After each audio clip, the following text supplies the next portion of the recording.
It's episode 122 of the Author Stories podcast. I'm your host, Hank Garner. This week is the second episode of the Author Stories Writers Workshop. I know you're going to love this show. I had a great time recording it. Before we get into it, though, I want to tell you about our sponsors. Swan's Night Sun by John C. Wright. John C. Wright is one of the living grandmasters of science fiction, and he won the 2016 Dragon Award for Best Science Fiction Novel at DragonCon. Folks said that this book is thoroughly entertaining, a YA novel for all ages who enjoy imaginative urban fantasy. I know you're going to love this book. Go out and pick a copy of it. There are links to it in the show notes. Also, Jaji Lamplighter brings us the unexpected enlightenment of Rachel Griffin. This story is about a magical girl detective. It's YA at its best. Think Fringe meets Narnia at Hogwarts. It's like Harry Potter, but better. Also, we always thank Ellen Campbell for being a faithful supporter of the show. Ellen is an editor.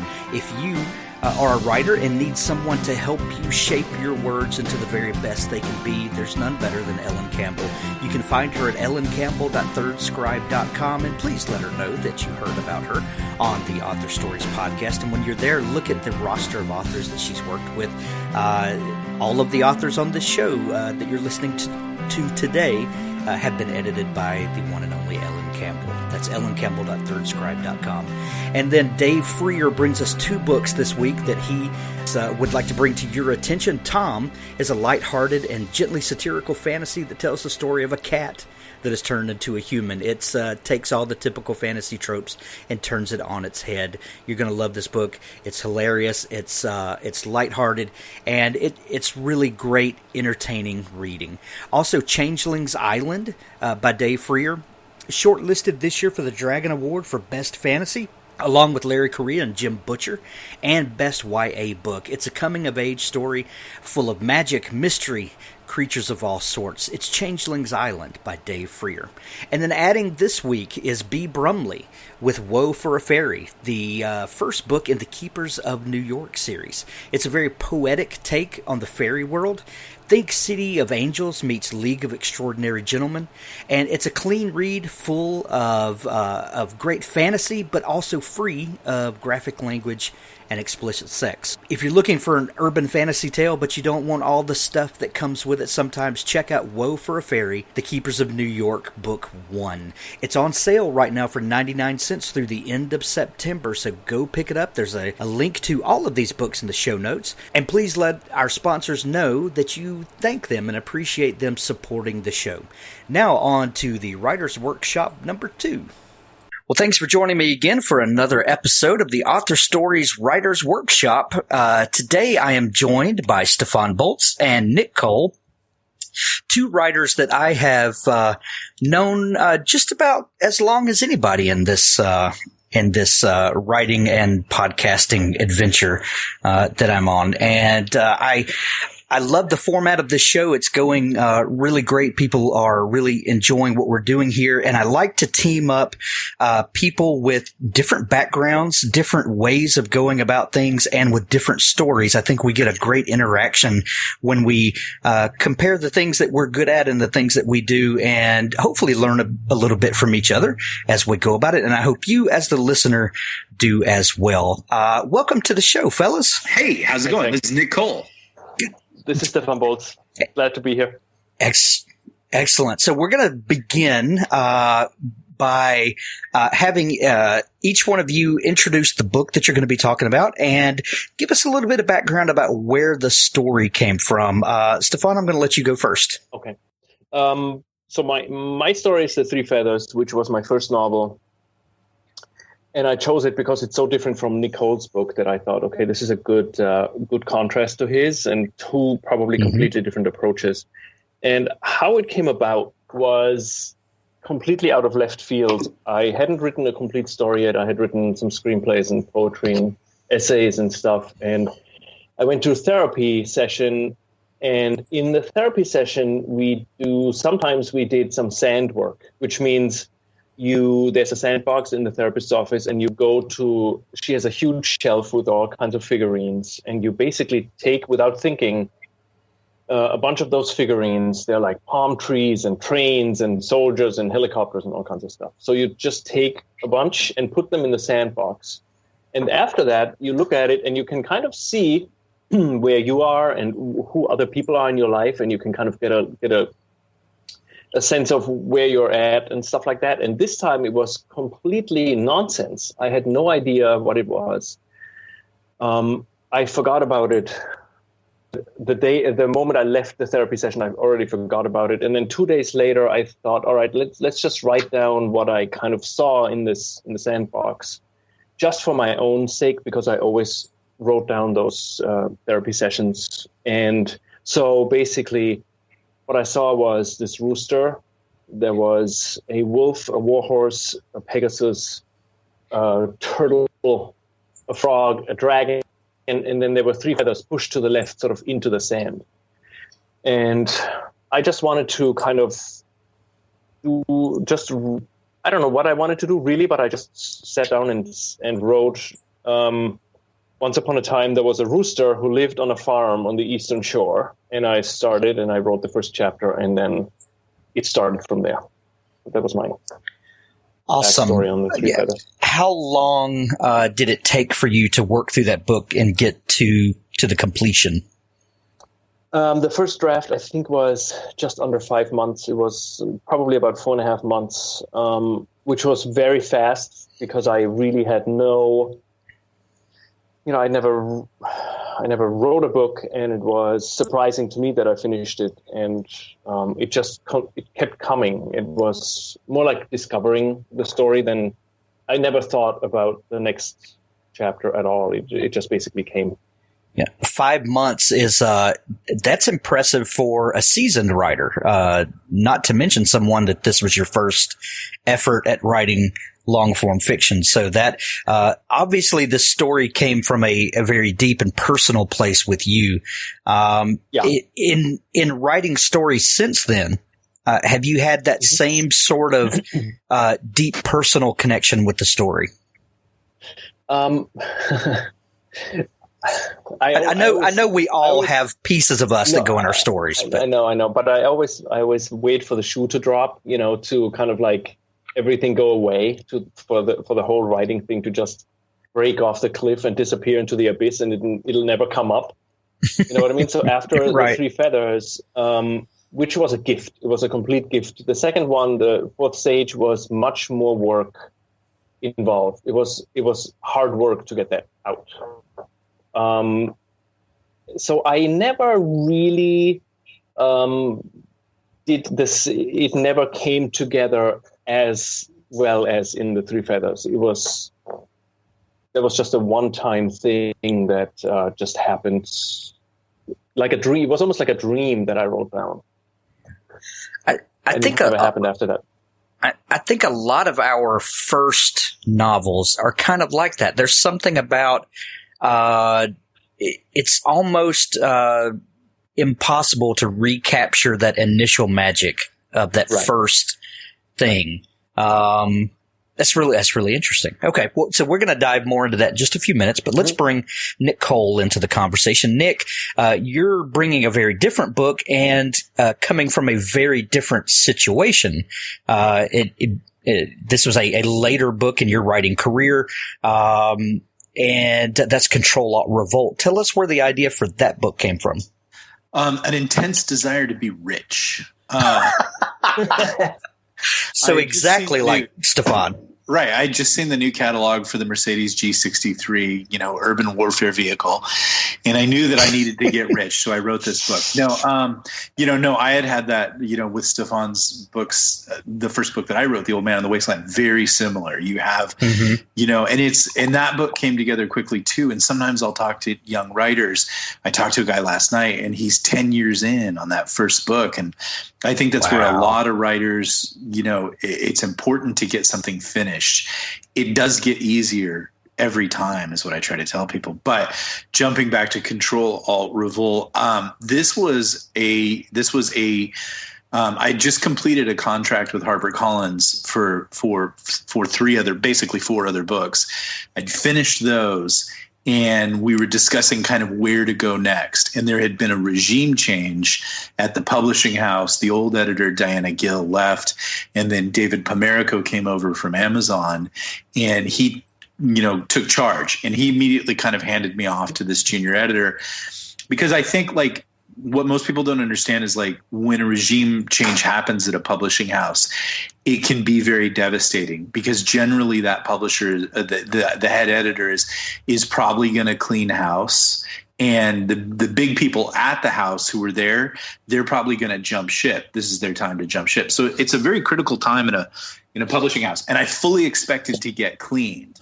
And the fact that I got a new contract, and what they said is they offered me a choice. They said, well, do you want to kind of tell this story over here, or do you want to tell a prequel to Soda Pop Soldier? And Soda Pop Soldier had done really well. It had got a publisher star, reviewed weekly. It got lots of reviews. It was a big gamer fiction novel, kind of like Ready Player One. People had fun with it, and they wanted to know more about that world. And so I was ready to kind of go forward and tell more Soda Pop Soldier stories. But they made the unusual request of like, we want to know more about this world, so will you give us a prequel? And I thought that was odd, but I was willing to go there. And in the world of Soda Pop Soldier, it's very dominated by corporate greed. And it's, gaming for money and things like that. And so what I needed to show is how the world got that way. And there had been some sort of dystopian elements. So I kind of was experiencing this huge dissatisfaction with society, and a lot of the sort of, where we're at collectively as a nation. I don't mean to be all, groundbreaking or, prophetic or whatever, but, everybody's at war over all the different causes in the left and the right. I was kind of there about 2 years ago. I was kind of fed up with everything. I was fed up with the way the culture was going. And Soda Pop Soldier, people liked it as an action novel, but it actually was a satire. I was actually making I was riffing on the gaming community. I was riffing on corporate culture. I was just riffing on culture in general. And so when I went to Ctrl Alt Revolt, that was going to be a satire too. But what I kind of wanted to riff on was the sort of over government pervasiveness in our life. And, it's sort of become this bread and circuses. Everybody's got to be entertained. Everybody's got to pursue their degree in ceramics. Here's healthcare, all these things that initially seem wonderful, but then you kind of become trapped. And so I wanted to tell that story. And I actually had to tell it pretty quickly, because the publishing deadline was pretty fast. So I wrote this book really fast, and I kind of wrote it out of a place of dissatisfaction with the state of the country. But at the same time, this love that I have for video gaming, for games in general. And then I also wanted to talk about something that I thought was really fascinating, that kind of came out of this argument I got into at Comic-Con with Daniel Wilson, of all people, the guy who wrote Robocalypse. And even though he writes about robots, he's very anti AI sentience. And I made a comment on a panel that him and I were on, and he kind of like said, no, that's stupid. And this was kind of my like, well, I'll show you what's stupid. I'll write a whole novel about stupid. So, so it was kind of my little response to him in a certain way, because I thought he was kind of pretty close-minded about it. And so I guess, like, honestly, Stefan's novel comes out of this like really cool introspective self-analysis place, and mine kind of comes out of like a lot of garbage. I'd heard that's kind of like how Taxi Driver was written. So was by this guy who drove around in a taxi. He was just kind of pissed off, and he wrote it down. And so I think Ctrl Alt Revolt for me started off as like, sort of like what Costanza's father in Seinfeld says, an airing of grievances. I probably could have retitled the subtitle of that novel. Yeah, Festa, Ctrl Alt Revolt, an airing of grievances. Oh, that's great. So, Stefan, you have followed up the Three Feathers with multiple novels, and you obviously have come into some of your later novels with a specific purpose. Unlike the Three Feathers, which was more of a journey of exploration, and I'm sure you can you can understand where Nick is coming from in this, with starting out with an idea and then crafting a story around that idea. Which one of those is easier for you? Oh, boy. I mean, I have to say that the first White Dragon book was based on this just kind of idea that Nick and Michael Bunker had with the Black Dragon and the apocalypse. And that was, I think, the first time that I had an idea that I kind of wrote about. That what would it be like the first 36 hours of an apocalyptic event through the eyes of an 18-year-old girl that has nothing whatsoever. She hasn't even watched any apocalypse movies yet. Right? So she has no clue. Right. And what happens in her head, in her heart? How does she go through it? So that was the idea that came out of that Apocalypse Weird, and that was the first time, and it worked really well. I have to say, I was surprised how easy it came and how quickly it came.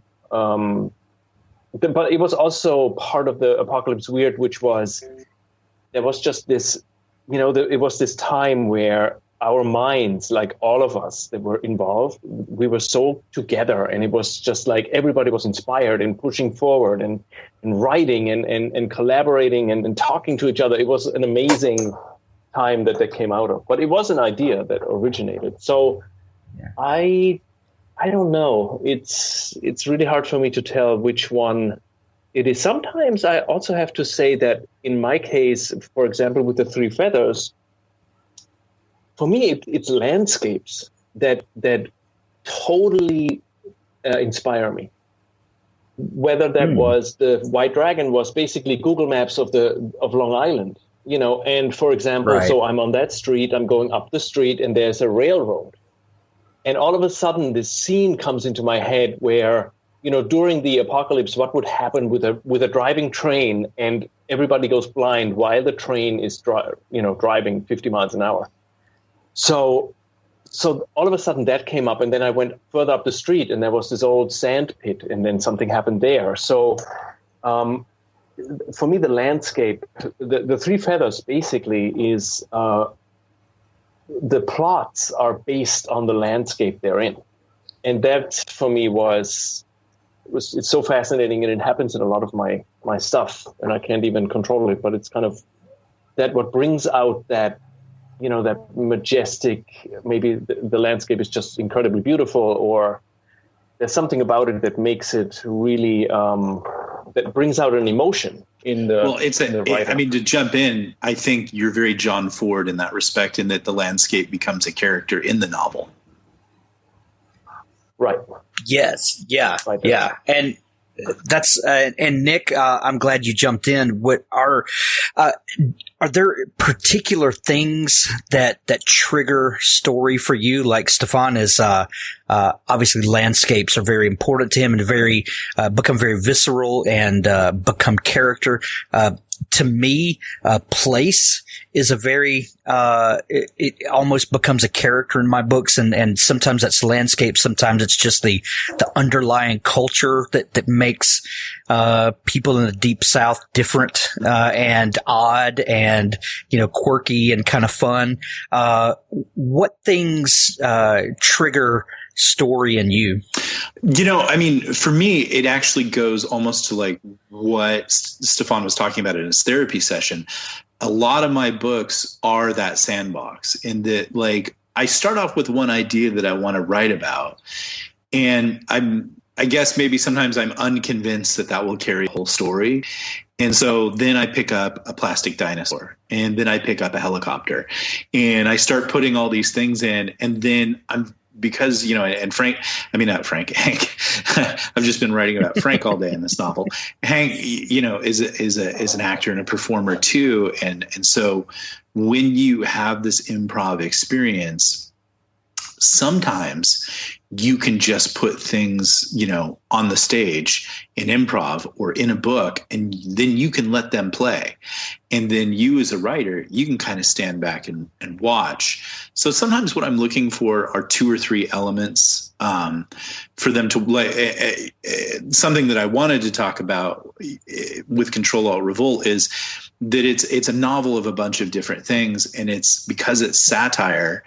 There were things that I wanted to play with, like I wanted to play with Star Trek in that book, and Star Trek is so protected, and you'll just get sued if you do all these things. So I had to invent a way to play with Star Trek that was legal and okay. And at the same time, I wanted to talk about video gaming, and I wanted to talk about sort of the death of the American dream. And so it was all three things, my plastic dinosaur, my pterodactyl, and my M1 Abrams helicopter tank, in the sandbox. And now let's just let those things play and see what happens. And Stephen King talks about that in his books. You should kind of know the beginning and you should know the end. And then everything that happens in between is a bit of a roller coaster. And so it can be the landscape. It can be the color of the sky. It can be the tonal quality of somebody from Mississippi as opposed to Georgia. It can be all those things as long as I think you, the writer, are cognizant that is an ingredient you're putting into your etouffee or your gumbo. You're not just making gumbo, you're making a shrimp gumbo. You're not just using a certain type of, and so you want to be very respectful of the shrimp ingredient. You want to be respectful of that ingredient and master it, but also know that ingredient isn't the whole dish. And if you're flexible and you're open, there are really wonderful things that can happen to your book that you might not have initially envisioned. And you might really want, Luke Skywalker to slay Darth Vader in your book. But maybe it's better if Darth Vader has a change of heart, and you didn't know that was going to happen until you got to that point. Right. When Ernie Klein was on the show, he talked about writing Ready Player One. I am a name dropper. When my friend Ernie Klein was on the show. Yeah. Well, it started when I'd say back when Nick Cole was on the show. Right. That's Sociopath. Right. Yeah, that's Sociopath. Yeah. Before, back when I had friends. So he talked about taking these pop culture references and poking fun at them, but also bringing them into a story. How can I have Mario interact inside my story? Is that protected content? Is that is that available, under fair use? You talked about Star Trek. How does a writer go about taking some of these sacred cows and bringing them into their story without getting in trouble? Well, it's funny. I wrote that before I listened to that Ernie Klein interview, and he was right where I was at. I was like, oh, am I going to get in trouble here? And then he said, no, there's things that, and I was like, oh, cool. Well, I have the Ernie Klein defense. So I felt pretty confident going forward because I'm sure that I could just say in a court of law, Ernest Klein said I could do this and it would be okay. But right, I heard it on a podcast. Sure work, Nick. The podcast defense. No, but here's the big thing.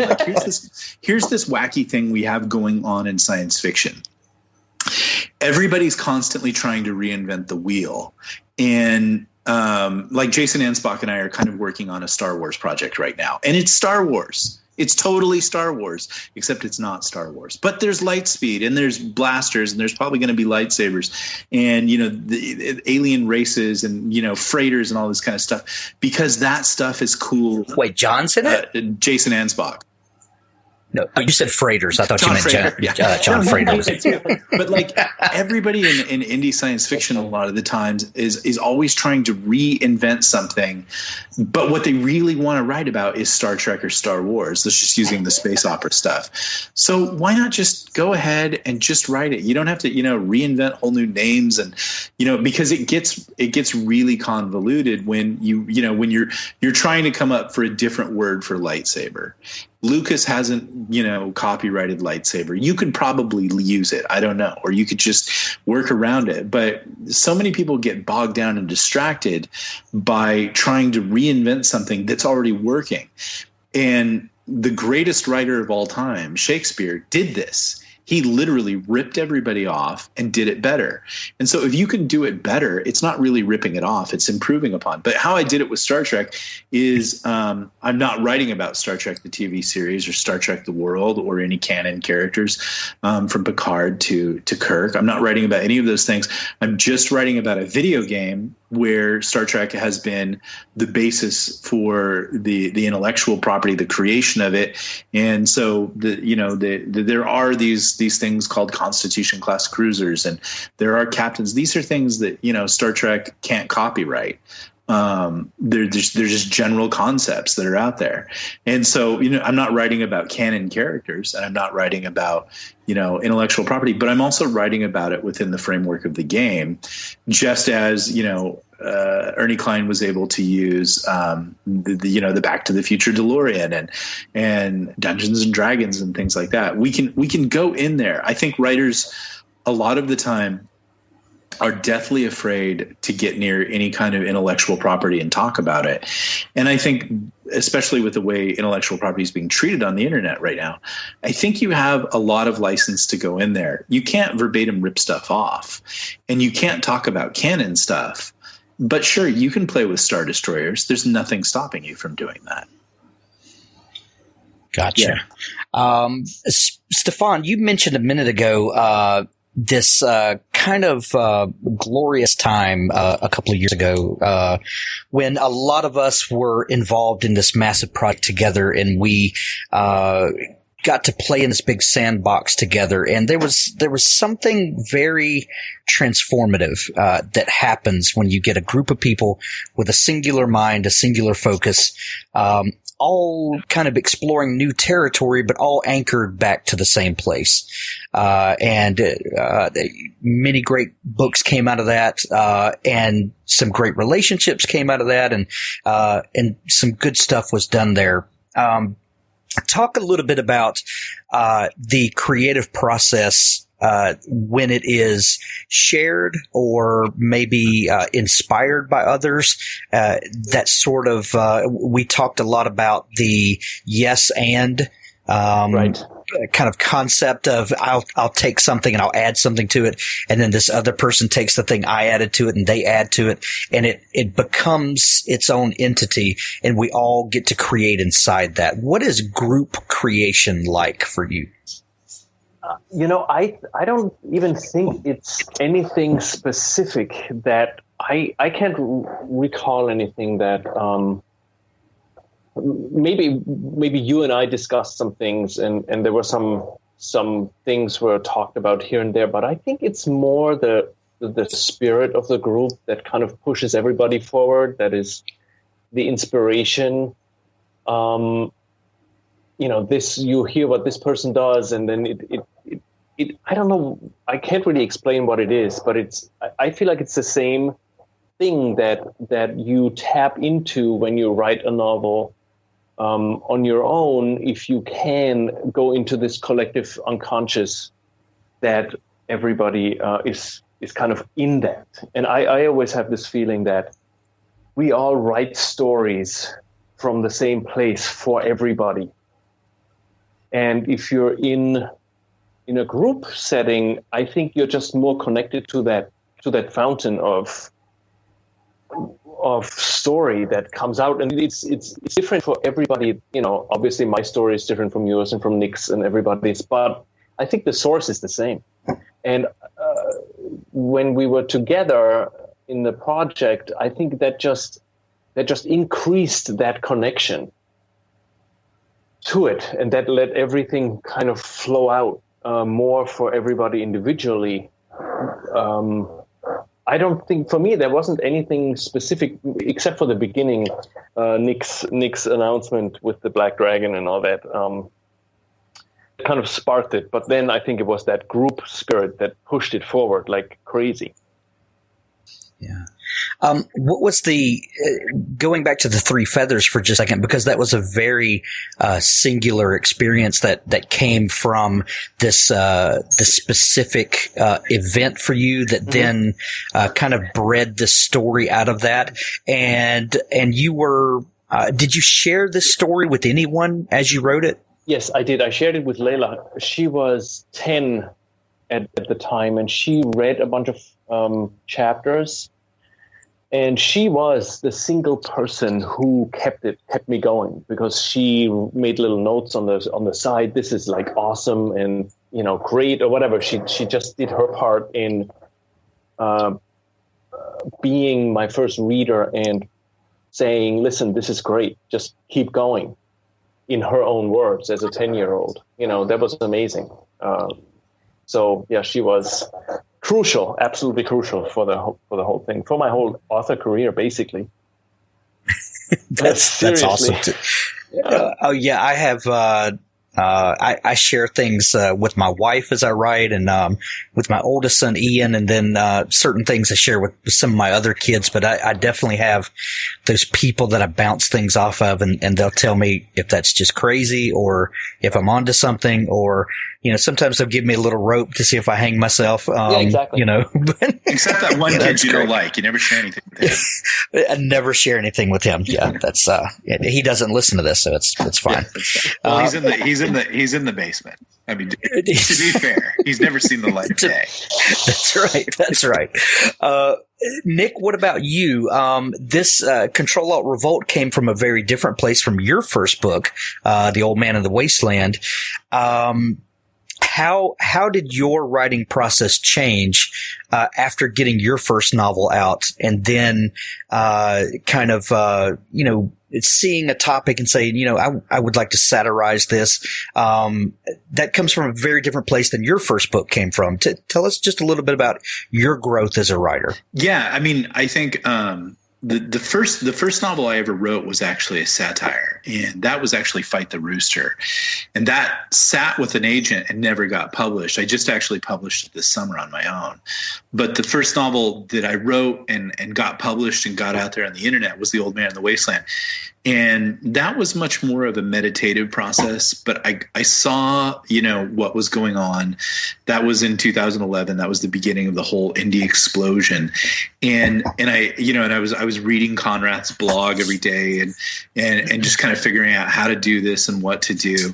And I really challenged myself initially to do everything right, because I told myself, you're probably going to get one chance here, you know, to really make an impression.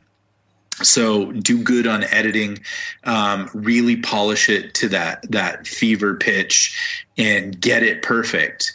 And I think that I read like The Old Man in the Wasteland through out loud, like in my backyard 27 times.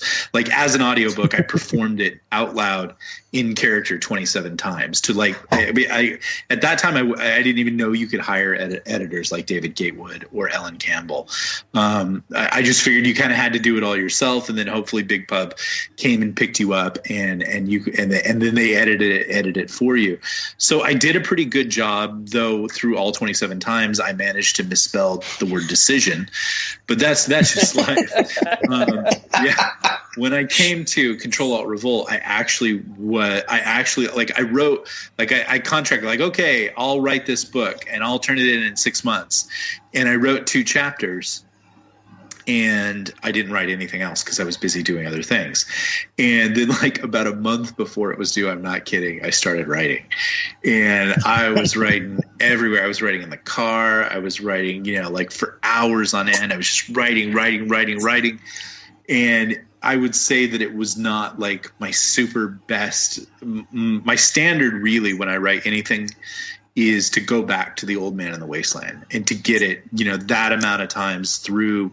Then my wife reads it. Then I correct it. Then I'll perform it again a few more times. And then I'll send it off to, like, I'm just finishing a book that's going to go to Ellen Campbell, or it'll, you know, I'll do a book and I'll go to David Gatewood, and then they'll go through it. Then I'll bring it back and I'll just go over it and over it and over it, because it's so important to get that pitch and that tone right.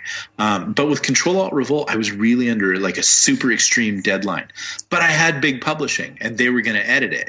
And then there was a whole thing that kind of came out of that. There was something they didn't like. But for the 3 months that I sat around waiting to hear from them, I was convinced that they were going to say, this is not even, this is not bad. This is not good. This is nothing.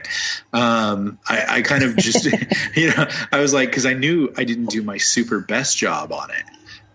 But I did it passionately, but there were probably more errors and more, there were things that could have been tightened and all this kind of stuff. But amazingly, they never came back with any of that stuff. They came back and were just offended about a social point, which we won't talk about here because that's been talked about to death. And I was like, wow, that's crazy. They didn't, because there was so much to criticize in that novel, like, that just the poor quality of the writing and all these kinds of things. But they just, apparently I gave them something that triggered them and they just lost all perspective. So I took the novel back and I had about 6 months to get it ready. So I knew that now that I'd been fired from my publisher and we parted ways, I really needed to actually make this into a good manuscript on my own. So I went through an extreme editing process, and I probably approached or got back to the level of The Old Man in the Wasteland. And then David Gatewood went through it, and, he is absolutely, litigious as an editor. And so we were able to really just get it to that fever pitch of writing. And so, it's the process changes and evolves, but I would say this to everybody. I think the first one is the hardest book to write. And then after that, it becomes easier because it's like working out at the gym. Your muscles just get bigger. I know Stefan does karate. It's the same thing as doing forms and karate and stuff like that. You become a machine. And then the cool thing that happens out of that is as you become a machine of writing, it's kind of easier to play now. Like, hey, I'm going to go try something different. I'm going to go try a romance. I'm going to go, maybe tell, I think generally I probably told I told stories in a certain way. With Soda Pop Soldier, I actually went to first person, which I'd never really done. And I was able to play with that. And then in Ctrl Alt Revolt, I went from telling just the story of one person to I actually worked in about 4 different story arcs. I mean, I was trying to do the whole War and Peace thing. Right. And so the more you go and the more you do this book writing thing, the more confident you become. And then the bonus round where I think you can evolve as a writer, and some writers don't and some writers do. But I think now you can start to challenge yourself and play in new areas. The danger is to everybody is that if you get successful with that first book, there is a high likelihood that your reader base won't let you play. That's, and to go back to Ernie Klein for just a minute, he experienced some of that with Armada, which was a fantastic novel, but it was not Ready Player One. Right. And yeah, I think he got a real taste of that. And it's going to be really interesting to see, what, you're going to say Andy Weir. Andy Weir. Thank you for saving me from myself. I know, but that's the next thing. Everybody wants to know what he follows up The Martian with, and what a scary place to be. Sure. I thought it was a pretty smart move because I think what they did is they went with a book of short stories. Short stories, yeah. And that's a pretty smart play. But the danger of always being super successful. The danger of playing Superman on TV is that's all you're ever going to be is Superman on TV. Right. Right. Stefan mentioned a minute ago that his daughter Layla is a huge, important part of his creative process and his sounding board almost. Do you have someone like that, Nick, that you bounce ideas off of? No, it's all me. I am a genius. No, I mean, first off, the first thing that I'm a Christian, so I will sit down and actually literally pray to God to tell me what to do now. So I think that even if writers don't believe in God or whatever, I think there is a moment where a lot of writers sort of just you empty yourself out and come to the end of yourself and say, all right, I'm ready to be taught something here. I'm not a big planner, so for me, it's a roller coaster. But when I'm thinking about ideas, I will actually find I kind of hold them away from everybody for a while. And then my wife will say, well, what are you working on? And then I'll tell her like, well, like I just did this yesterday with her. I'm working on this thing where an actor becomes trapped inside a Thundar sword. And, and she just starts laughing. That's the best thing I've heard today. Yeah. And she goes, well, have you thought about this? And I was like, no, I haven't. And that's going in. So she is somebody who like I use her in sparing doses. I only let her read my book once through, but I try to make sure it's perfect for her to read. I don't let her read as she goes because I really want an honest, and I think generally you can only ask any one person to read your book once. And that's the best review you're going to get. If they ask you for, editors, obviously they should read it a couple of times, but your average beta reader, I try to make it all perfect, and then I give it to her, and then she gives me one sort of thing, and we discuss as she goes through it. But I really do find that, like, when I'll talk about the ideas with her, it's uncanny, but the idea will actually grow in me articulating it to somebody else, specifically her. That has happened to me numerous times, that you think the story is this thing, and the more you give life to it by talking about it, it actually, blossoms and sprouts and becomes this whole other thing. It's crazy. Yeah, but I think as writers, you're kind of trained initially, like, keep it to yourself. This is weird. Right. Don't tell anybody. And then there's the whole thing. They might, like this really like newbie writer fear you have that someone's going to go and like write your book and sell it. Right. But it's actually better to, and that going back to the Apocalypse Weird thing, that was what we were all doing at that time. And it was really cool when it was just honest and weird. And like, I don't know that a lot of people know the genesis of that, but that was actually Hugh Howey and Michael Bunker back, when they had a sort of friendship or whatever, they came up with that idea. And I think that I'm going to say two things. I think that you need a strong personality to sort of give everybody the sandbox to play in. And that was definitely Hugh. He was initially going to be that guy, and then it kind of fell to me. And then I think the thing that I'm going to say now is that's the wave of the future. Apocalypse Weird ended up being badly executed for a number of reasons, but everything good that came out of it, the books that everybody wrote, are solid and fun and interesting. And the reason that I know that that's going to be the future is all I have to do is look at Netflix, because the problem right now in writing, and I'm going to get like prophet of doom here. Here's what I see happening to the world of publishing. I think Barnes & Noble is about to collapse. I think that big publishing then will subsequently collapse after that. Now, they won't totally fold. They'll give you this idea that like we're okay and everything's great. But really what they'll be doing is only maintaining their Cadillac clients. And I mean like Stephen King. If you're a pretty good mid-lister, or even people that you think are great, they're not going to make it. And then suddenly everybody's going to do this rush to go to the internet and to do what we're doing already, to be indie authors. And I'm talking like really big writers that you would go in and pay 24 bucks, 18 bucks they're suddenly going to have to do everything that we're doing. And they don't understand, as we do, how hard that is, because they're used to having a publicity department and having somebody do the formatting and having somebody do the editing, stuff that we all have to do, and we're going to have a leg up on them.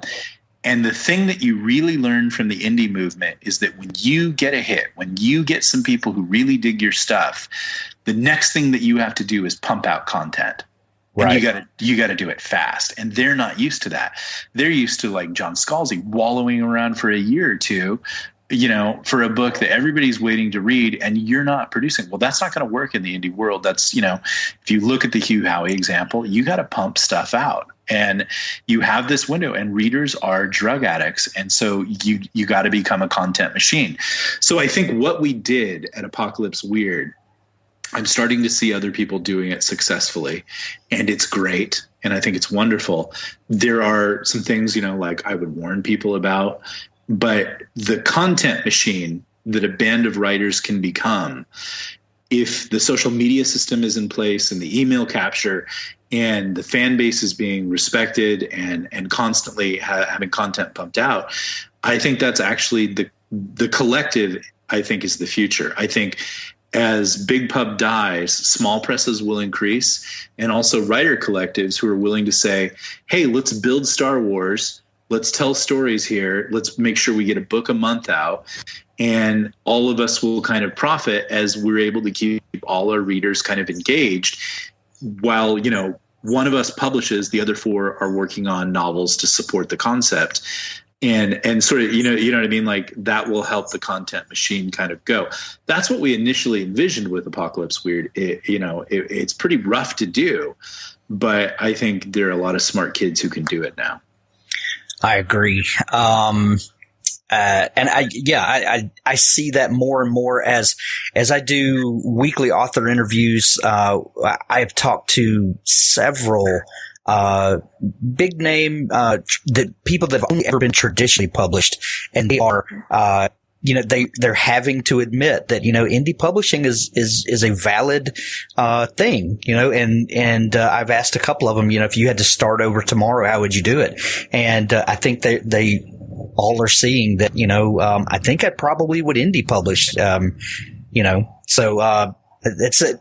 The truth of it is, like, they seriously, like, the stuff that we've had to learn, like, here's how you get the formatted book, and here's they have no clue. Like, because I've been on that side, and they absolutely have zero. And the thing that I would tell all of them right now is, you better secure an alternative distribution to what your publishing house is providing, because Barnes and Noble is about to collapse, and when that happens, that's the only thing they have. Small bookstores will flourish, but you have to have a distribution system. That's right. And so, like, I just recently made a deal with a small publisher to do that. So I have a distribution system in place. I'm still an indie. I'm still, traditionally published. I'm a hybrid. But this reliance that so many people that are, just to be like the class warfare system, quote unquote, are betters. And, because you got an agent, you got a publishing, house and all these things that I was, you don't realize you're about to literally be handed your lunch. And, people like B.V. Larson are going to own you in the rankings because they're just doing everything themselves. So many indie authors have had to go to have had to go to the school of hard knocks. And when you take a mainstream author and you say, you're now going to have to do your marketing, you're going to have to do your formatting, you're going to have to write the book, you're going to have to edit the book, you're going to have to get the cover. I mean, there's so many things that you have to do that indie authors have been doing for 4 years. It's going to be an apocalypse. And the folks that are more equipped to DIY and get their hands dirty a little bit are the ones that are going to have the advantage for sure. Yeah. And that's where I think the publishing collectives are going to come out. But I think those are going to be like smart young kids like Jason Anspach, who kind of like know the business and the marketing side and can write really well. And then, just people who are willing to band together, share knowledge, and work. But I think you're literally going to see writers that we read and like, they're going to throw up their hands and say, they're going to do one and be exasperated. They're like, I'm out. I'm going to go teach somewhere. You're literally going to see writers disappear. I think. And that'll be a sad day, but I think a purge every now and then is probably healthy. So yeah. It's, I'm more of the, the gladiator thing for those who are about to die. Oh man, let's get back over to craft for just a minute. Stefan, Nick talked a minute ago about sitting down and that all writers have to go through this process in one form or another of emptying yourself out and kind of opening yourself up to the story. And it's what you mentioned earlier, that there's a story out there, and if you can tap into it. And some of us talk about that in spiritual terms. Some of us talk about it in artistic terms, but I think we're all probably closer there than we may realize. We talk about Joseph Campbell and the hero's journey, and that there's something in all storytellers that want to tell this epic story of humanity and what makes us who we are.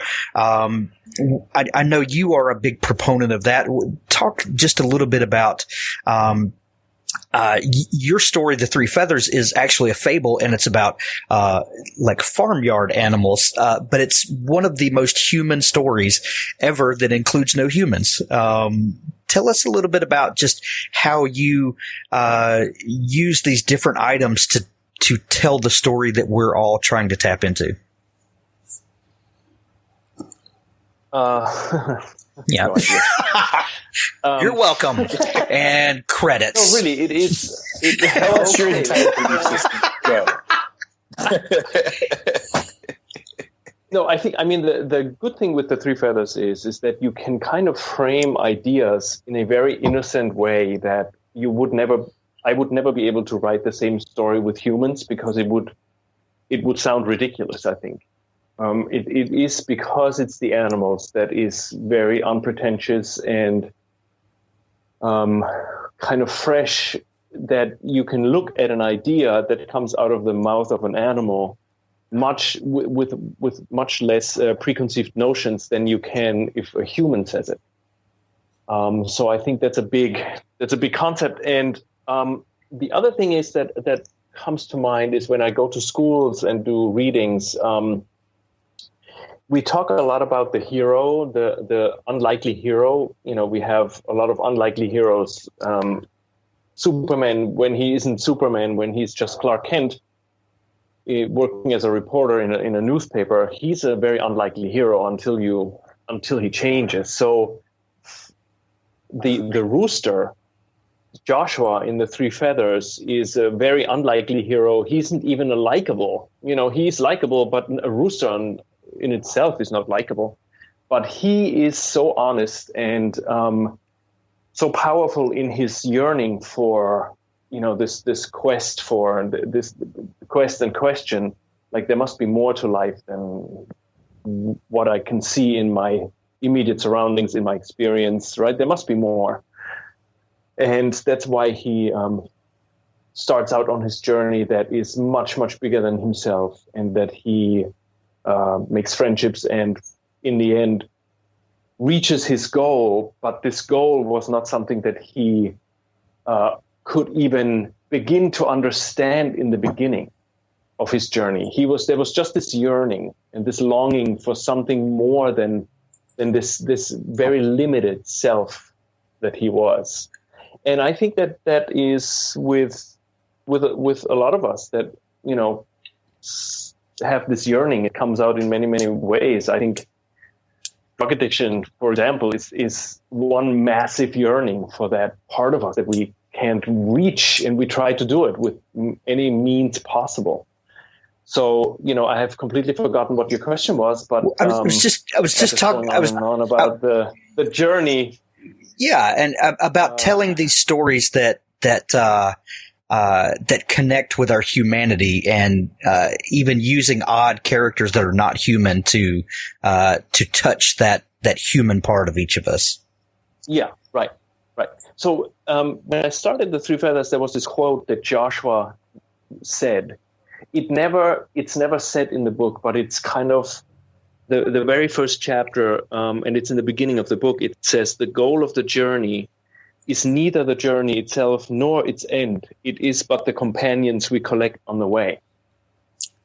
And I think that's true for all of us. And I think the stories that we tell can bring us to that point where, you know what, whatever's going on, whatever my material goals are, we're really the most happy when we have friends, or when we know that we're loved and forgiven and that peaceful in that space. You know, anything else is kind of like surface stuff that really disappears really quickly when there's a crisis, and you come back to okay, this is what it's really about. when you get sick and you're like, okay, I forget all my other goals, but my family is the most important thing, for example. So I think the stories can get us there to that point again, that wait a minute, like there's something missing and it's not outside. And so I think stories can lead us to a point inside that we just have forgotten. Do you remember what you were doing or where you were when that quote from Joshua came to you? I think I was in the kitchen at the kitchen table. I was writing, and because I always thought about is it the journey or is the end? Right. You know what I mean? Is the journey itself the goal, or is the end the goal? Well, and then I realized, no, it's neither. We've seen bumper stickers. It's not the journey. Exactly. It's not the destination. It's the journey, or whatever. Right. Exactly. And then I realized while I was writing it, it's neither. It's the people we take with us. I think that's the journey and that's the goal. Because if we don't bring people with us, we don't have anything in the end. We're 80 years old and we have nothing. So I think that's that's amazing. How did that realization did that change the course of the book for you? Did the story start unfolding after that? I think it is basic for me. It's on every page. That's the whole story is about that sentence. Everything that Joshua encounters up until the end, his final liftoff, is all part. It's like it permeates every page of it. That becomes the meta narrative of the book. This is the story that the story's about. That's it. Yeah. Yes. Oh man, that's too cool. Have you, I know you do a lot of school readings and things like that. Have you had an interaction with a reader that just completely blew your mind, that they got more out of the story than you thought was in the story? Oh, yes. With kids, that happens a lot. I had one. It was a really interesting story. I was doing a signing at a middle school, and there was this girl with her 3 sisters. I think she was probably 13 or maybe 12 or 13, and they were very, very poor. And she told me she really wants to get my book, but she doesn't have the money to buy it. And before I could say, listen, here, take it, there was this guy that overheard us, and he said, here, I'll buy it for you. So he bought the book. And the next day I get a message from her. She said, I stayed up until 3:00 in the morning. I read the whole book, and it totally inspired me to write, and I just want to be a writer. And I was like, holy moly, I was totally blown away by the whole circumstance of how it came about. And her response, I remember I gave, you sent me a copy of The Three Feathers, and I gave it to my son Noah, who was 10 at the time. I think he's 12 now. I think he was 10. And he started reading it, and every time we would turn around, he had that black book up covering his face. And, we would just lose Noah for hours at a time while he was reading this book. And I walked in the room one evening, and there's just tears streaming down his face. And and he was like, Dad, I have to tell you about this book. And that's when you've hit the thing, the thing that you can't measure, right, but is there. That's an amazing thing for an author to get to discover. Nick, have you gotten responses from readers about Ctrl Alt Revolt? I know that yours hits some different notes. Did you get hate mail? Lots of crying. Yeah, lots of crying and hate mail. Yeah, I may have heard a thing or two.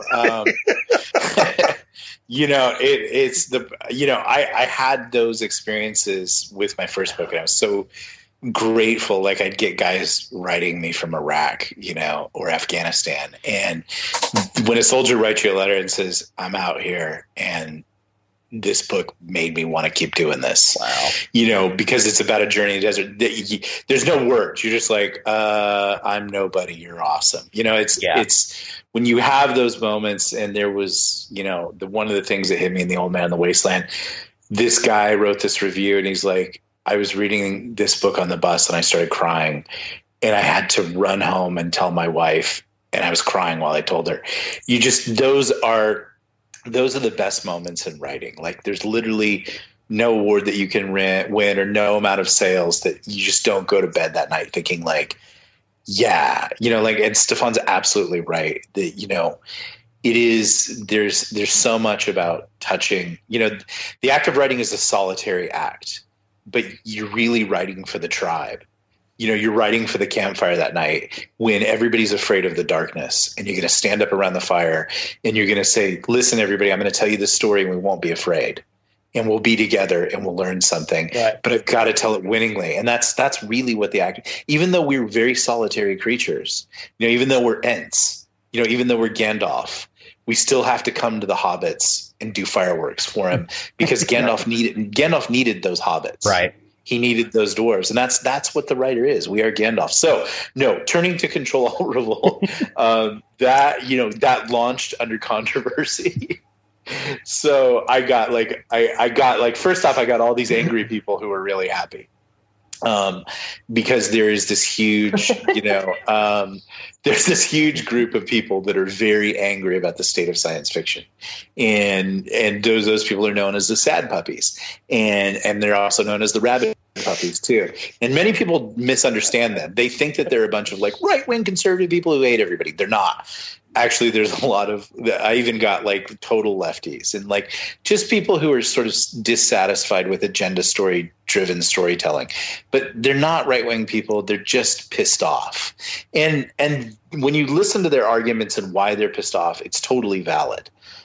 You get it. And so they weighed in and they're like, oh, finally you get me, and that was really cool and really awesome. On the other side of the coin, I got people who, because some big publications told everybody that I was the devil for writing this book, they immediately wrote me to tell me what a horrible person I was and how I should die. And then and it was really nice of them after that, because they left some nice reviews. Like my favorite one is they didn't need to read the book to leave the reviews, which was the best part. But they would write like these just really funny reviews, like they would try to sum up the book from reading the description and then tell me why it was a failure. And so it was just, but then the angry people came in and just laid waste to him. So it was really funny because I'd had the emotional experience where you touch people's lives, and that's awesome. But then the fun part too was to write something that made both sides completely angry. It made the angry people angrier. Because I'd finally told them, oh, you're not crazy. All these things really are out to get you. And then it made the other angry people angry because I basically told the truth that the angry people were out to get them. So it was fun to be in the middle, and I didn't respond and I didn't do anything. I didn't say anything. And like some pretty big heavyweight people from Orson Scott Card to Larry Correa and Vox Day and Brad Torgerson, they jumped in and weighed in on it. And then I ended up being maligned on this group called File 770. And so there was just a lot of crosstalk, and all of that's valid. And I think all of it's wonderful. But I did have the experience where you touch people's lives for good, and that's wonderful too. But then it was kind of fun to touch people's lives, and get them really worked up and angry, which is, there's fun in that too. And that's what I would say to every writer right now. Like, totally. We are so desperate right now to not offend anybody and to write what everybody wants. And like, they're literally, I actually did do a project with a pretty big writer, and he wanted to write all the things that would make people happy. He's like, let's write about black people. And I was like, but none of us are black. Should we be writing about that? He wanted to write all the PC things that would make people happy. And I said, yeah, but and there were discussions about it, but like there is this big burden right now in science fiction, especially to write things that you think people want to hear. And that's great. You can do that. That's fine. There's nothing wrong with that. But what you'll be doing is what everybody else is doing. Or you can write things that piss people off. And then they'll talk about it. And I got a lot of sales. And I mean, I didn't just write things to make people angry. These were things that were making me angry, but I didn't pull any punches. I weighed in with both fists. I used both revolvers. And I didn't, because I'd been fired. I really didn't care now. And I'd reached this wonderful place of honesty and truth, which Stefan knows, from the therapy scene. And you probably know, Frank, with having a bunch of daughters, where you just don't care anymore. You're just gonna say it. Like that boy you dragged down here, he's scum. Mm-hmm. I don't care. And that's fun. And I would encourage everybody now, stop trying to be liked, and maybe write some things that are going to offend people. Yeah, I think it's dangerous to weigh every word. I think art needs to be what it is. Yeah. Take that with a grain of salt. That's my career. People kind of know me for that now. And I would be remiss if I didn't tell you there weren't some ramifications, that there weren't some punishments for doing those things, and that, people will start little, cabals to blacklist you and things like that. But it all works out and it's all great. But I'm just saying, like, there was a moment in J.K. Rowling's life where she literally was the first one to come up with, I'm going to write about a boy wizard. Right. And she took that bold step, and there probably at that moment wasn't any evidence for her to do that. Like, this is a success. She just said, like, this is what's on my heart, and I want to write about it passionately. So when I say, like, write something controversial, I'm not saying go out and flame everybody and take on a group of people and malign them and stuff like that. I'm just saying have the balls to write something passionately regardless of the consequences. And it can just be about boy wizards. It can be about, Eskimo elves. I don't know. But when you look at the successes. Hold on, I'm taking notes.